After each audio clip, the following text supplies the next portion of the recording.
ይዳሉ ክርስቶስ ይዳሉ ይዳሉ ክርስራት ወዘዝ እስከላለ ካይዳሉ ወላ ካይዳሉ ስራት ወላ ካይዳሉ አቆቴ ኦ ኢየሱስ ክርስቶስ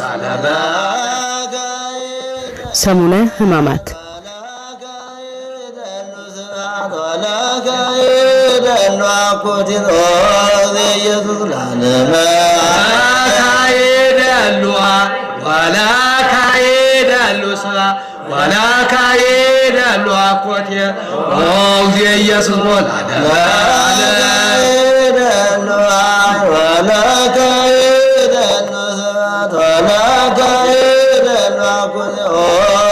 የኦርቶዶክስ እምነት ተከታዮች ከዕለተ ትንሣኤ በፊት ያለውን ሳምንት ሰሙነ ሕማማት በማለት ያከብሩታል። የዚህ ስያሜ መነሻም ጌታችን መድኃኒታችን ኢየሱስ ክርስቶስ መከራውን፣ ሕማሙን፣ ሞቱን የሚዘከርበት ከአዳም እስከ ክርስቶስ የነበረው የዓመተ ፍዳ የዓመተ ኩነኔ ወቅትም የሚታሰብበት ስለሆነ ሰሙነ ሕማማት ተብሏል። የዚህ ጾም መነሻም በፍትሐ ነገሥት አንቀጽ 15 ላይ ተደንግጓል። በዚህ በሰሙነ ሕማማት ሳምንት ቤተክርስቲያኗ ለየት ያለ የአገልግሎት ሥርዓት የምትፈጽም ቢሆንም የማትፈቅዳቸው ሥርዓትና ተግባራት አሉ። ከጸሎተ ሐሙስ በስተቀር ቅዳሴ ታቋርጣለች። ሥርዓተ ጥምቀት፣ ክርስትና፣ ሥርዓተ ፍትሐት፣ ሥርዓተ ማህሌት፣ ሥርዓተ ተክሊል ዋናዎቹ የማይካሄዱ አገልግሎቶች ናቸው። በመስቀል መባረክ፣ ኑዛዜ መስጠትና መቀበል፣ እግዚአብሔር ይፍታህ ማለት በአጠቃላይ ከዓመት እስከ ዓመት በቤተክርስቲያኗ ይሰጡ የነበሩ መንፈሳዊ አገልግሎቶች ቆመው የጌታችንን ሕማሙን፣ መከራውን፣ መከሰሱን፣ መያዙን፣ ልብሱን መገፈፉን፣ በጲላጦስ አደባባይ መቆሙን፣ መስቀል ላይ መዋሉን፣ ሐሞት መጠጣቱንና ሌሎችንም ለኃጢአተኛው ሰው ልጅ ሲባል የተከፈለውን ዕዳ በሚያስታውሱ አገልግሎቶች ይተካሉ። በሰሙነ ሕማማት ከማንኛውም የሥጋ ሥራ መታቀብ፣ በዋዛ ፈዛዛ ባለመነጋገር በሐዘን ልናከብረው ይገባል። ብድራትን የማያስቀረው አምላክም መተላለፋችንንና በደላችንን በመደምሰስ የመንግስቱ ወራሽ ያደርገናል ብለው የእምነቱ ተከታዮች ያምናሉ። ሰሙነ ሕማማት እስከ 4ኛው ምዕተ ዓመት ድረስ ከጾሙ ተለይቶ ለብቻው ይከበር ነበር። በኋላ ግን በባህረ ሐሳብ ቀመር መሰረት ጾሙም ሕማማቱም ትንሣኤውም ተያይዘው እንዲከበሩ ተደረገ።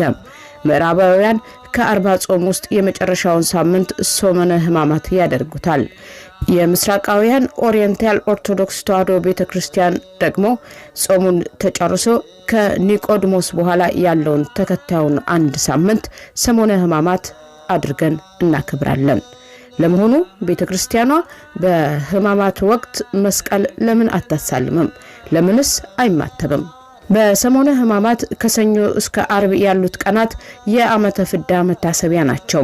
በእነዚህ ዘመናት ሰዎች የመስቀልን አገልግሎት እንዳልጀመሩ ለማሳየት በሰሙነ ሕማማት በቤተክርስቲያን ሥርዓት መሰረት መስቀል መሳለምም ሆነ ማማተብ ሥርዓት አይደለም።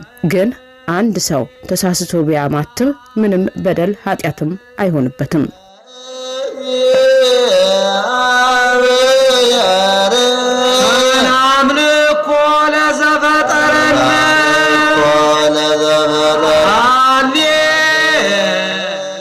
ይሁዳ ጌታውን በመሳም አሳልፎ ሰጥቷል።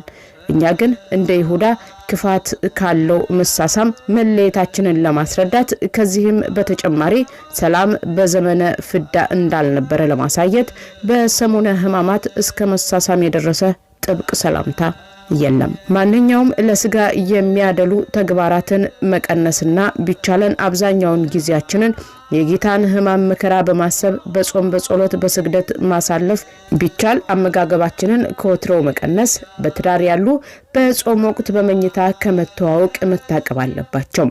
ታቦት ከመንበሩ አይነሳም። ምንም የንግስ በዓልም አይከበርም። ፍትሐት ክርስትና የለም። ሰላምታ ያለባቸው ጸሎቶች ለምሳሌ መልክዓ ቅዱሳን አይጸለይም። ከሱ ይልቅ መዝሙረ ዳዊት፣ ውዳሴ ማርያም፣ ግብረ ሕማማትና መጽሐፈ ማህያዊ የተባለ ብዙ ቃል ኪዳን ያለው የጌታን መከራ የሚያወሳ መጽሐፈ ጸሎት ይነበባል። ለመሆኑ ሰሙነ ሕማማት ለምን ይታሰባል? ሰሙነ ሕማማት እስከ 4ኛው ምዕተ ዓመት ድረስ ከጾሙ ተለይቶ ለብቻው ይዘከር ነበር። ለመሆኑ በሰሞነ ሕማማት ከሰኞ እስከ ቅዳሜ የተከናወኑት ተግባራቶች ምንድናቸው? ሰኞ ጌታችን ከቢታንያ ሲወጣ ተራበ። ቅጠል ያለባትን በለስ ከሩቅ አይቶ በለሲቱን ቀረባት። ነገር ግን ከቅጠል በቀር ምንም አልተገኘባትም። ካሁን ጀምሮ ማንም ካንቺ ፍሬን አይብላ ብሎ ረገማት። በለስ የተባሉ እስራኤላውያኖች ናቸው ሲሉ መምህራን በትርጓሜ ያስረዳሉ። ማክሰኞም ሻጮችና ለዋጮችን ከቤተ መቅደስ ባስወጣ ጊዜ ይህንን በማን ኃይል እንዳደረገው የአይሁድ መምህራን ይጠይቁት ነበር። ስለሆነም የጥያቄ ቀን ይባላል። ረቡዕ ምድረ አይሁድ ይባላል። ምክንያቱም የአይሁድ ሊቃነ ካህናት እና ጸሐፍት ጌታን እንዴት መያዝ እንዳለባቸው ምክር ያጠናቀቁበት ቀን በመሆኑ ነው። ሐሙስ በቤተ ክርስቲያን የተለየ ስያሜዎች ያሏቸው በርካታ ድርጊቶች የተፈጸመበት ቀን ነው። ጸሎተ ሐሙስ ይባላል። መድኃኒተ ዓለም ኢየሱስ ክርስቶስ አይሁድ መተው እስኪይዙት ድረስ ሲጸልይ ያደረበት ነውና ጸሎተ ሐሙስ ተባለ። እንዲሁም ሕጽበተ ሐሙስ ይባላል። ጌታችን በዚህ ዕለት የደቀ መዛሙርቱን እግር ጎንበስ ብሎ በታላቅ ትህትና አጥቧልና። የሚስጥር ቀን ይባላል። ከሰባቱ ሚስጥራት አንዱ የሆነውን ሚስጥረ ቁርባንን በዚህ ዕለት ተመስርቷልና። የሐዲስ ኪዳን ሐሙስ ይባላል። ምክንያቱም የኦሪት መስዋዕት የሆነው የእንስሳት ደም ማብቃቱን ገልጦ ለድህነት ዓለም ራሱን የተወደደ መስዋዕት አድርጎ ያቀረበበት ዕለት በመሆኑ የነጻነት ሐሙስ ይባላል። ምክንያቱም ለኃጢአትና ለዲያብሎስ ባሪያ መሆኑ ማብቃቱና የሰው ልጅ ያጣውን ክብር መልሶ ማግኘቱ የተረጋገጠበት ቀን ስለሆነ። ዓርብ ጌታችን ከጲላጦስ አደባባይ እስከ ሊጦስጥራ የተንገላታበት ለአዳምና ለልጆቹ በምልዕልተ መስቀል ለሞት ራሱን አሳልፎ የሰጠበት ቀን ነው። ቅዳሜ በዚህ ዕለት የጌታችንን መከራ በማሰብ በጾም ታስባ ስለምትውል ቅዳም ስዑር ወይንም የተሻረችው ቅዳሜ ትባላለች።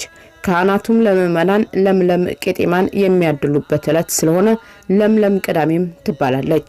እንደዚሁም ልዑል እግዚአብሔር በዚህ ቀን 22ቱን ስነ ፍጥረታት ፈጥሮ ከስራው ያረፈበት ዕለት በመሆኑ ቅድስት ቅዳሜ ይባላል። ቤተክርስቲያኒቱ በሰሙነ ሕማማት ወቅት 41 ጊዜ ክራላይሶን 12 ጊዜ አቡነ ዘበሰማያት እየተዜመ እጅግ አብዝቶ ይሰገዳል። ጸሎት በሰሙነ ሕማማት ከ24 ሰዓት ውስጥ 10 የጸሎትና የንባብ ሰዓታት ይገኛሉ። እነዚህም ከጠዋቱ 1 ሰዓት፣ 3 ሰዓት፣ 6 ሰዓት፣ 9 ሰዓት፣ 11 ሰዓት እንዲሁም ከምሽቱ 1 ሰዓት፣ 3 ሰዓት፣ 6 ሰዓት፣ 9 ሰዓት፣ 11 ሰዓት ናቸው። በእነዚህም ሰዓታት የጌታን ስቃይ ለማዘከር መዝሙረ ዳዊትና ግብረ ሕማማት ድርሳነ ማህያዊ አብስተው ይጸልያሉ። በሰሙነ ሕማማት አዘውትረን የምንመገባቸው ምግቦች አይበሉም። በዚህም ሳምንት እስከ ምሽቱ 1 ሰዓት እንድንጾም ይሄውም ቆሎ፣ ዳቦ፣ ውሃና ጨው ብቻ እንደታዘዘ በግብረ ሕማማት ላይ ተጽፎ ይገኛል። አይሁድ ጌታችንን ለመስቀል እየተንሾካሸኩ ስለተመካከሩና ይሁዳ ጌታችንን በመሳም አሳልፎ ስለሰጠው መሳምም አይፈቀድም። መስቀልም በዘመነ ኦሪት የወንጀለኛ መቅጫ የእርግማን ምልክት ስለነበረ ጌታችን በክብር ደሙ ቀድሶ የድል አርማ እስኪያደርገው ድረስ እንዳንሳለም ገላትያን 3:13 ማቴዎስ 10:38 እና 28:29 ይከለክላሉ። አክፍሎት እመቤታችን ያዕቆብና ዮሐንስ የጌታችን ትንሣኤ ሳናይ እህልና ውሃ አንቀምስም ብለው እስከ ትንሣኤው መቆየታቸውን በማሰብ የአክፍሎት ጾም ይደረጋል። ጉልባን የሚቀቀልበት ምክንያትም ከባቄላ፣ ከስንዴ፣ ከገብስ የሚዘጋጅ በጸሎተ ሐሙስ ዕለት የሚበላ ንፍሮ ሲሆን ትውፊቱም የስቅለቱ ሐዘን መግለጫ እንደሆነ ያትታል። ጥብጣብ ምንድን ነው? ጥብጣብ ይህ ምእመናን በሰሙነ ሕማማት የፈጸሟቸውን ኃጢአቶች ለካህናት እየተናዘዙ በወይራ ቅጠል ቸብ እየተደረጉ ስግደት የሚቀበሉበት ነው። ይህም የጌታ ምሳሌ ነው። ቄጤማ ጌታችን ብርሃነ ትንሣኤውን እንደገለጠልን የምናስብበት ሲሆን የሾህ አክሊል በመድፋቱም ምሳሌም በራሳችን ላይ እናስረዋለን። መልካም ሳምንት።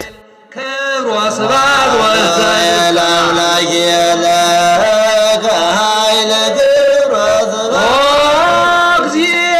ኢየሱስ ክርስቶስ ለካይለ ክብር ወስብሐት ኢየሱስ ክርስቶስ